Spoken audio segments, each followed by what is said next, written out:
नमस्कार, मैं बबीता गौड़, आप देख रहे हैं सहारा न्यूज़। खबर आपके काम की। भाई फिलहाल इस समय सिविल हॉस्पिटल हिसार में मौजूद हैं और मेरे पीछे जो ये मामला आप देख रहे हैं ये ऐसे ही नहीं बैठे हैं, बहुत दिन हो गए हैं। एक महिला जिसके पति का देहांत हो गया और डेड बॉडी अभी तक नहीं उठाई गई है।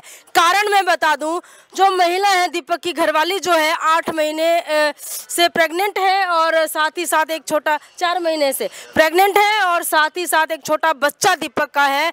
आज वो जो है अनाथ हो गए हैं, एक तरह से कह सकते हैं, क्योंकि जो पालनहार था, जो इनका पति था, जो उस बच्चे का पिता था, आज इस दुनिया में नहीं है। तो फिलहाल बातचीत कर लेंगे। यहाँ जो ये पूरा मामला बताया जा रहा है ठेकेदार की लापरवाही, और यहाँ पर आप साफ साफ देख भी सकते हैं, लिखा हुआ है ठेकेदार व पब्लिक हेल्थ के अधिकारियों की लापरवाही के चलते ये पूरा जो है इंसिडेंट हुआ है।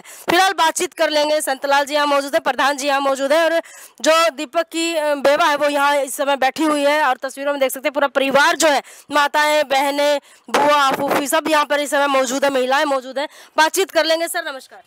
नमस्कार पत्रकार महोदय, आपका धन्यवाद। भाई फिलहाल इतने दिन हो गए हैं, दीपक को इंसाफ अभी नहीं मिला है, डेड बॉडी तक उठाई नहीं गई है। आगे क्या रणनीति आप अपनाएंगे जिससे परिवार को इंसाफ मिल सके? ऐसे जी, मैं एक भीम आर्मी एडवोकेट चंद्रशेखर आज़ाद का छोटा सा सिपाही हूँ और हमारा आज तक का रिकॉर्ड रहा है कि जिस भी आंदोलन में, जिस भी घटना में, एट्रोसिटी में हमने हिस्सेदारी ली है तो उसको मुकाम तक पहुँचाने का काम किया है जी। मैं ये इसमें देरी से मैं पूछा, मैं अक्षमा प्रार्थी हूँ पीड़ित परिवार की तरफ से। आज मैं इस घटना के अंदर शामिल हुआ हूँ और जल्द ही इस घटना को एक अव्वल दर्जे के एट्रोसिटियों में शुमार हम करेंगे और इस दीपक भाई को न्याय दिलवाने का काम करेंगे, क्योंकि ये एक पहली घटना नहीं है। हमारे हर रोज गरीब समुदाय के लोग शिविरों में मर रहे हैं, लेकिन हाथ पे हाथ धर के गूंगी बैरी सरकारें ये मजाक बना करके छोड़ दिया है। अब इस लड़ाई को हम एक बड़े स्तर के ऊपर लड़ेंगे, क्योंकि कारण है उसका कि अगर गरीब का बेटा मरता है तो उसको न्याय के लिए एक अलग सिस्टम अपनाया जाता है। अगर एक सरकार में सत्ताधारी जो लोगों के साथ घटना घटती है तो उनका एक अलग, जैसे कि मैं कहना चाहूँगा, ऑटो मार्केट के अंदर गोलियां चली सैनी साहब के ऊपर और उसको इनकाउंटर कर दिया गया। उसको न्याय के लिए सरकार ने संज्ञान लिया, सीएम साहब ने तुरंत प्रभाव से 1 करोड़ रुपये का मुआवजा दिया, सरकारी नौकरियां दिए, सुरक्षा दी, गनमैन दिए। लेकिन जब उसी की सरकार में उसी का काम करते हुए सीएम नायब सिंह सैनी के पीडब्ल्यूडी विभाग में कार्यरत दीपक काम करते हुए मिट्टी के तबके लोंदे के नीचे दब के मर गया और वो सरकारी पीडब्ल्यूडी के अफसरों की नाकामी की वजह से मर गया।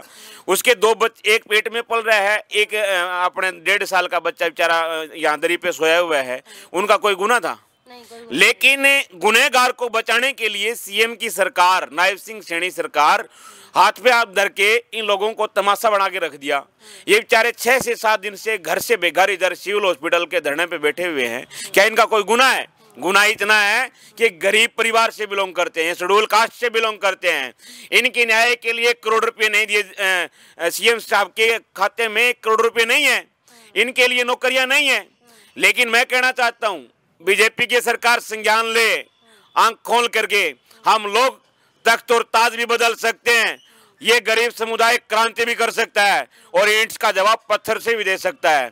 हम लोगों ने कमर कस ली है, भीम आर्मी का बच्चा इस पीड़ित परिवार के लिए समर्पित है आज से, और हम लोग आने वाले समय में दिखाते हैं हरियाणा सरकार के लोगों को कि हम क्या कर सकते हैं। इस तरह बार बार लापरवाही बढ़ती जाती। पीछे आपको एक मामला भी ध्यान होगा, विक्रांत नाम का एक लड़का था, वो भी इसी तरह सीवर में काम सफाई के दौरान जो है इसी तरह से एक्सपायर हुआ था। 4 साल पहले की घटना है, मुझे आज भी याद है। उसकी भी यही था कि सेफ्टी पहना करके उसको नीचे नहीं उतारा गया था, और सेम यही बात आज दीपक के साथ भी हुई है कि सेफ्टी जो इंस्ट्रूमेंट है उसे नहीं दिए गए। कैसे आप देख रहे हैं इस पूरे मामले को? भाई ये घटनाएं कब तक घटती रहेंगी सफाई कर्मचारियों के साथ? ये जो टेक्नोलॉजी का ज़माना, बीजेपी कह रही है कि हमने टेक्नोलॉजी लेके आए हैं, लेकिन गरीब के लिए तो वही गड़ा सड़ा सिस्टम है। अब भी तो जो कानून गरीब के लिए काम नहीं कर रहा है। कानून बनाया है इस देश में कि 7 फुट से ज़्यादा गहरा खड्डे के अंदर सीवरेज सफाई के लिए नहीं उतर सकता, लेकिन ये तानाशाह अफसर और सरकार के नुमाइंदे ज़बरदस्ती तारते हैं, क्योंकि उसकी वैल्यू नहीं समझी जाती कि वो गरीब घर से संबंध रखता है, इसलिए कि मर जाएगा तो कुत्ते की मौत है, ठा करके फूंक देते हैं। हर रोज सीवरेज के अंदर हमारे सैकड़ों की संख्या में लोग इस देश में मरते हैं, लेकिन पशु के बराबर भी हमारे लोगों की वैल्यू है, सरकार के लोग नहीं समझते।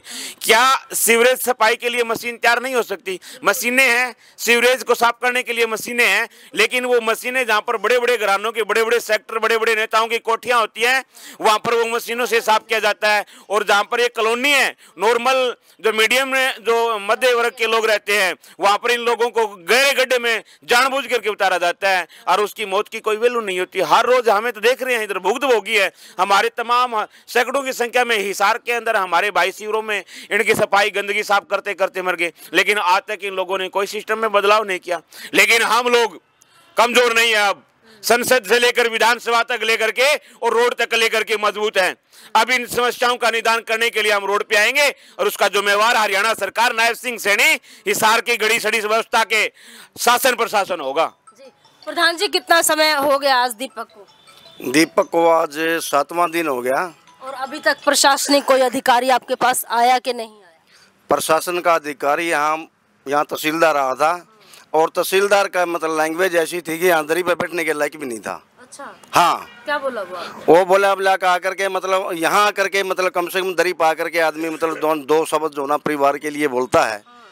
लेकिन उसने कहा कि हाँ मतलब क्या बात है, क्या बात है? क्या बात है? अच्छा। हम क्या बताएं? मैंने कहा आप वहाँ से चलकर यहाँ तक आए, आपको बात ही नहीं पता अभी तक कि क्या बात है? बिल्कुल ये उसके। मैंने कहा कि मैं तहसीलदार साहब मखा आप यहाँ से जा सकते हो प्लीज, मखा जुड़वाले आप यहाँ से मखा ऐसी भाषा यूज करते हैं, मखा आप यहाँ इधर ही के ऊपर बैठ करके मखा।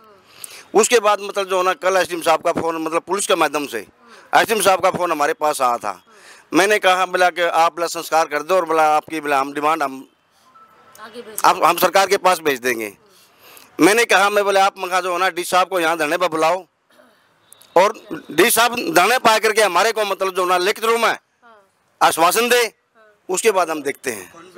लेकिन आज तक ना तो मतलब कोई डी साहब आया, ना यहाँ एसपी साहब आया है, मतलब ना कोई सरकार का।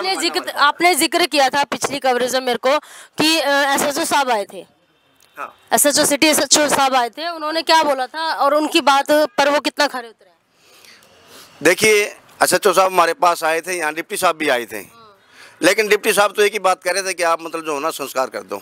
हमने कहा हम संस्कार जब तक नहीं करेंगे, जब तक दीपक भाई को न्याय नहीं मिलेगा, जब तक हम संस्कार नहीं करेंगे, चाहे हमारे को कितना टाइम लग जाए, ये हमने कहा था।